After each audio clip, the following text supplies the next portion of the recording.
사무엘상 17장 50절에서 마지막 58절까지 말씀 한 절씩 교독합니다. 다윗이 이같이 물매와 돌로 블레셋 사람을 이기고 그를 쳐 죽였으나 자기 손에는 칼이 없었더라.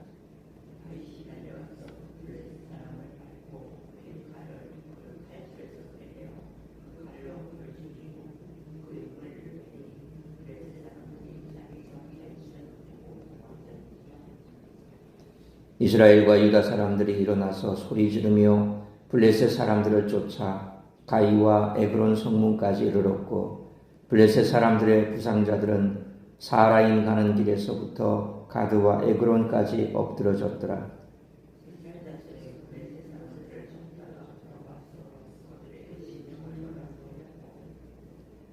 다윗은 그 블레셋 사람의 머리를 예루살렘으로 가져가고 갑주는 자기 장막에 두니라.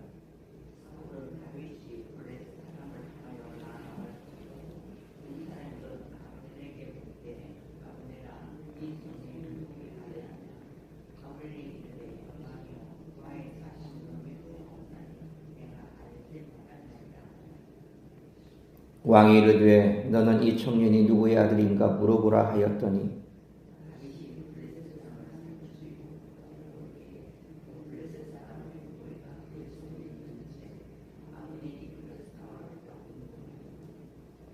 (58절) 같이 읽습니다.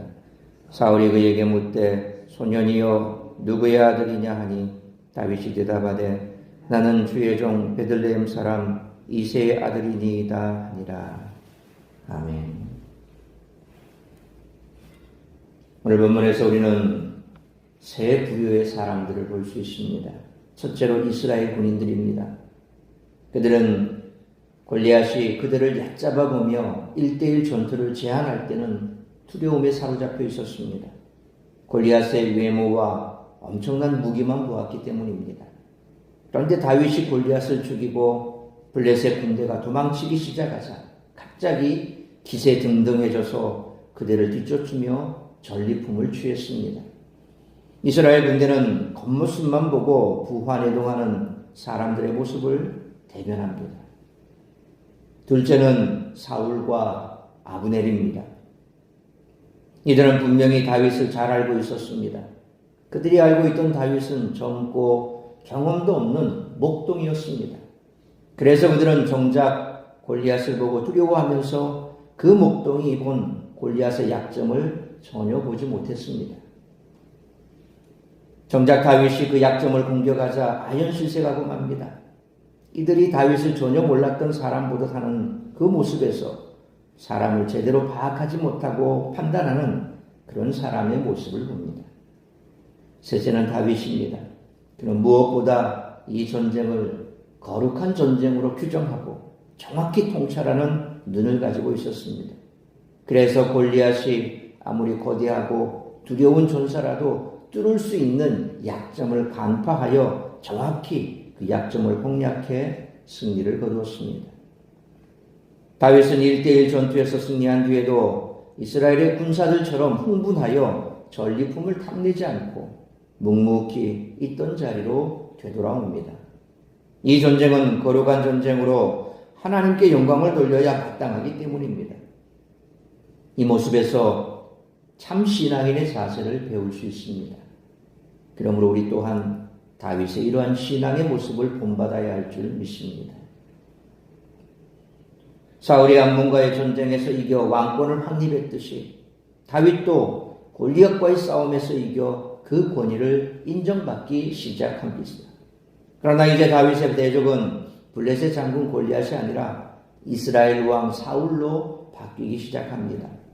사무엘서 저자는 본격적으로 사울과 다윗의 모습을 비교하면서 누가 진정 하나님이 세우신 참 왕인가를 보여주기 시작합니다. 따라서 이와 같은 오늘 본문의 말씀을 통해 우리들이 깨달아야 할 것은 첫째로 50절로 54절 말씀처럼 성도는 살아계신 하나님만을 의뢰하며 살아야 한다는 것입니다. 왕의 상징물은 여러 가지가 있지만 그중 칼이 대표적입니다. 50절 말씀처럼 다윗의 손에는 칼이 없었고 물매와 돌로 골리앗을 이겼다는 사실을 강조합니다.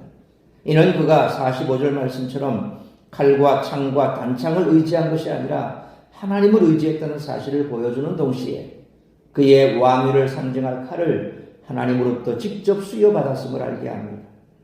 다윗은 51절 상반절 말씀처럼 그가 쓰러뜨린 골리앗의 칼을 빼앗아 그를 죽이고 그 머리를 베었는데, 이후 이 칼은 뒤에 나오는 21장 9절 말씀처럼 성소에 맡겨졌다가 다윗에게 주어져 그의 왕권을 상징할 칼이 됩니다. 하나님은 전에 앞에 5장 4절 말씀처럼 블레셋의 신 다곤의 머리를 베셨고, 이스라엘의 왕 다윗은 블레셋의 장수 골리앗의 머리를 벤 것입니다. 사실 이미 살펴보았던 14장의 내용처럼 블레셋은 요나단에 의해 큰 타격을 입었던 적이 있었기에 정예 병력은 그리 많지 않았던 모양입니다. 그래서 거인 골리앗을 믿고 쳐들어온 것입니다. 그런데 51절 하반절 말씀처럼 그들이 믿던 골리앗이 허망하게 쓰러지자 오합지졸이 되어 도망치기 시작했습니다. 다윗은 53절로 54절 말씀처럼 자신의 승리를 통해 이스라엘 백성들이 블레셋을 몰아내고 많은 전리품을 얻게 했습니다. 그리고 그는 앞에 38절로 39절 말씀처럼 사울에게서 왕의 칼과 갑옷을 얻은 것이 아니라 하나님이 주시는 갑주를 얻을 수 있었습니다. 그러므로 세상 사람들이 아니라 하나님이 주시는 영광을 얻는 것과 세상을 이길 수 있는 길은 세상의 힘과 재물이 아니라 살아계신 하나님을 의뢰하는 것임을 항상 기억하고 하나님만 의뢰하며 나아가는 우리 모두가 되시기를 축원합니다. 두 번째로 55절로 58절 말씀처럼 모든 일을 하나님의 은혜라고 고백할 수 있어야 한다는 것입니다. 사울은 신하나 백성을 존중하는 왕이 아니었습니다.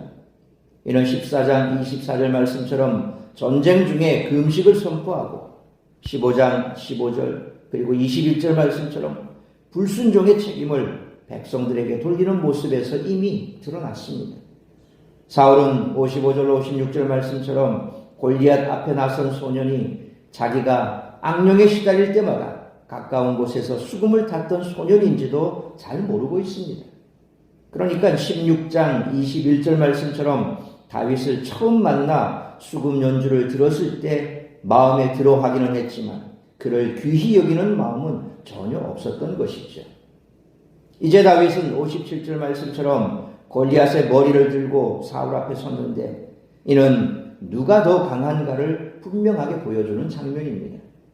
물론 다윗은 58절 말씀처럼 사울 앞에서 겸손히 자신이 주의 종 이새의 아들이라고 대답했는데, 만약 사울이 지혜로운 통치자였다면 요나단이 그랬던 것처럼 다윗을 아껴야 마땅했습니다. 하지만 사울은 18장 1절 9절 말씀처럼 다윗을 경쟁자로 여기며 경계하기 시작합니다. 이는 자기 능력으로 다른 사람과의 경쟁에서 이기고 자리를 차지했다고 생각하는 사람에게서 흔히 볼 수 있는 그런 모습입니다. 그래서 내가 이만큼 노력해서 이만큼 됐는데 다 그게 내가 노력한 결과지 라고 생각하다 보면 그 결과의 결과물을 빼앗기지 않기 위해서는 수단과 방법을 가리지 않습니다. 소위 힘으로 정권을 탈취하거나 힘으로 왕좌에 오르거나 그래서 자기가 뭔가를 했다라고 생각하면 그 결과물은 오로지 자기의 것이 됩니다. 그래서 그것을 빼앗기지 않기 위해서 부단히 애를 씁니다. 우리가 자수성가했다라고 하는 사람들, 대부분의 사람들은 그것을 잃지 않기 위해서 수전도가 됩니다. 남에게 베풀지도 못하고 또 그렇게 연약한 사람을 바라보면 너희가 노력을 안 해서 그렇지. 왜냐하면 자기가 그렇게 노력을 해서 얻었으니까 너희는 노력을 안 해서 그러니까 더 노력을 해. 나처럼 되려면 더 애를 써야 돼. 뭐 이런 식으로 생각을 하고 사람들을 깔봅니다. 너희가 지금 그렇게 사는 것은 너희 탓이야. 참 얼마나 인간이 교만한지. 대부분의 사람들이 그렇습니다. 그래서 못 사는 사람, 힘없는 사람, 그런 사람들을 보면 막 무시합니다. 우리가 TV에서 뭐 갑질 하지만 사실 그 갑질하는 사람들의 대부분이 또 그런 경우도 있고, 물론 또 반대급부도 있습니다. 부모로부터 소위 금수저, 부모가 쌓아올린 그것을 고스란히 물려받은 그런 사람들. 근데 또 그런 사람들 마음속에는 부모 잘 만나서 나는 이렇지만 너는 부모 못 만나서 그러니 너희 부모를 욕해. 뭐 한때 그 최모모 그 여자도 자기 딸이 보면 정씨였죠 참. 예. 그 딸도 부모 잘 만나서 내가 이렇게 누리는데 너희는 부모 못 만나서 그렇잖아 라고 이렇게 뭐 댓글 올려서 국민들의 공분을 사기도 했죠. 아무튼지 간에 항상 뭐든지 내가 경쟁을 해서 노력을 해서 내가 힘써서 얻었다. 사울도 역시 마찬가지였습니다. 그를 왕좌에 올린 분이 누굽니까? 하나님이시잖아요. 그러니까 그런 마음을 가지고 있으니 늘 그는 주위 사람들을 경계해야 됩니다. 왜? 자신의 왕좌를 빼앗기지 않기 위해서. 또 자신과 함께한 사람은 존중하지 않습니다. 이만큼 내가 노력을 했는데, 내가 이만큼 애를 썼는데, 그러니까 다른 사람들은 항상 자기 미치죠. 뿐만 아니라 자신의 자리를 빼앗기지 않을까 전전긍긍합니다. 이후에 우리가 계속 살펴보겠지만 잘 아는 말씀처럼 사울이 다윗을 어떻게 대했습니까? 백성들이 전쟁에서 승리한 다윗을 바라보며 다윗은 만만이요 사울은 천천히라. 그러니까 그의 마음속에는 시기심이 생깁니다. 이렇게 가만히 놔두다가는 다윗을 살려두다가는 이 왕자를 내가 빼앗기겠다. 그래서 끊임없이 다윗을 죽이려고 혈안이 되지 않습니까? 이와는 달리 자신의 형 상태가 하나님의 은혜라고 고백하는 사람은 동료를 사랑하고 존중하는 좋은 리더가 될 수 있습니다. 왜 그렇습니까? 내가 한 게 아니라는 거죠. 하나님의 은혜라는 거죠. 하나님이 하셨다는 겁니다. 그런 마음이 있는 사람은 분명히 하나님의 은혜인데 내가 하나님께서 은혜를 받아서 이렇게 된 건데 나누는 것이 당연하고 남을 존중하는 것이 당연하고 또 그 또한 하나님의 은혜를 받으면 나처럼 될 수 있으니 그 또한 귀하게 여기는 게 당연하다는 겁니다. 교회 안에서도 마찬가지죠. 우리가 어떤 은사를 받았습니다. 근데 그 은사가 누구로부터 왔습니까? 하나님으로부터 왔죠. 그러면 주신 이도 하나님이요 취하신 이도 하나님이신데 우리가 그 은사 가지고 무엇을 될 게 뭐가 있습니까? 하나님이 취해가면 그만이고 하나님께서 내게 계속해서 그 은사를 통해서 덕을 세우라고 주신 것인데 덕을 세워야죠. 교회 안에서 칭찬받고 칭송받고 또 사람들이 나를 존중해 준다 할지라도 그건 내가 잘나서 그런 것이 아니라 다 하나님의 은혜입니다. 이런 마음이 참 중요한 것입니다. 그래서 무엇을 하든지 내 힘으로 하는 것이 아니라 하나님께서 주시는 힘으로 우리가 일을 감당할 줄 아는 그 사람이 바로 하나님의 은혜를 받는 사람입니다. 그러므로 자기 능력으로 다른 사람과의 경쟁에서 이기고 자리를 차지했다고 생각해서는 안 되고 내 힘이 아니라 하나님의 은혜였음을 고백함으로 더 큰 힘을 발휘하고 더 많은 것을 위임받을 수 있는 우리 모두가 되시기를 축원합니다. 사랑하는 성도 여러분, 지위나 재산은 모두 본질이 아닌 외형 껍데기입니다.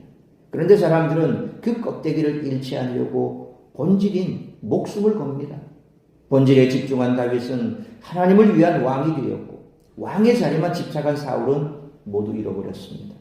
그러므로 우리의 모든 것이 하나님으로부터 왔기에 하나님을 붙드는 것이야말로 모든 것을 유지하고 또 더 얻는 기름을 잊지 말고 모든 일을 하나님의 은혜라고 고백하며 본질에 충실한 삶을 살아가는 우리 모두가 되시기를 주님의 이름으로 축원합니다. 기도하겠습니다. 걸어가신 아버지 하나님, 오늘도 새벽을 깨워 말씀으로 예배로 이 하루를 시작하게 하시니 감사합니다. 오늘 우리에게 주신 말씀처럼 우리가 이 땅을 살아가면서 참 많은 것을 바라보고 또 많은 것을 우리가 추구하며 살아갑니다. 그런데 그 모든 것이 하나님께로부터 왔다는 사실을 우리는 잊지 말아야 할 것입니다. 내가 애쓰고 노력한 것 같습니다. 그러나 애쓰고 노력했다고 우리가 모든 것을 얻을 수 있는 것은 아닙니다. 누릴 수 있는 것도 아닙니다. 하나님이 허락하셔서 하나님의 은혜를 베풀어 주셔서 우리가 그것을 누릴 수 있고 얻을 수 있었던 것임을 잊어서는 안 될 것입니다. 그러므로 어떠한 상황, 어떠한 환경 속에서도 하나님의 은혜만을 간구하고 하나님의 은혜였음을 고백하고 하나님만을 붙들고 하나님께 나아가는 우리 성도들의 삶이 될 수 있기를 원합니다. 그런 삶을 살아갈 때 하나님께서 우리에게 더 큰 은혜를 베풀어 주시고 또 우리가 하나님의 은혜를 받음으로 말미암아 우리를 통해 주변에 많은 하나님의 축복들이 흘러가는 통로로 쓰임받을 수 있을 줄 믿습니다. 오늘 이 아침 다시 한번 우리의 삶을 돌아보며 하나님 앞에 감사할 수 있기를 원합니다. 세상 사람들처럼 그렇게 떵떵거릴 수는 없어도 내게 주신 것이 다 하나님의 것인 줄 믿습니다. 내가 받아 누리는 것이 다 하나님의 은혜의 산물인 줄 믿습니다. 이러한 마음으로 내게 주신 사명 잘 감당하고 때가 되면 하나님께서 우리에게 말씀하실 때 순종하는 삶으로 나아갈 수 있기를 원합니다. 말씀하시는 대로 우리가 달려가고 멈추신 곳에 멈추어 하나님께서 말씀하신 일들을 감당하는 그런 삶을 살아가며 이후에 주님께서 우리에게 예비하신 의의 면류관, 영광의 면류관을 받아 누리는 그러한 복을 기대하며 오늘 이 한날도 나를 통하여 이루고자 하는 하나님의 뜻이 무엇인지 그 뜻을 이루어드리는 복된 한날의 삶이 될 수 있기를 간절히 빌고 소원하오며 이 모든 말씀 우리 주 예수 그리스도의 이름으로 기도하옵나이다. 아멘.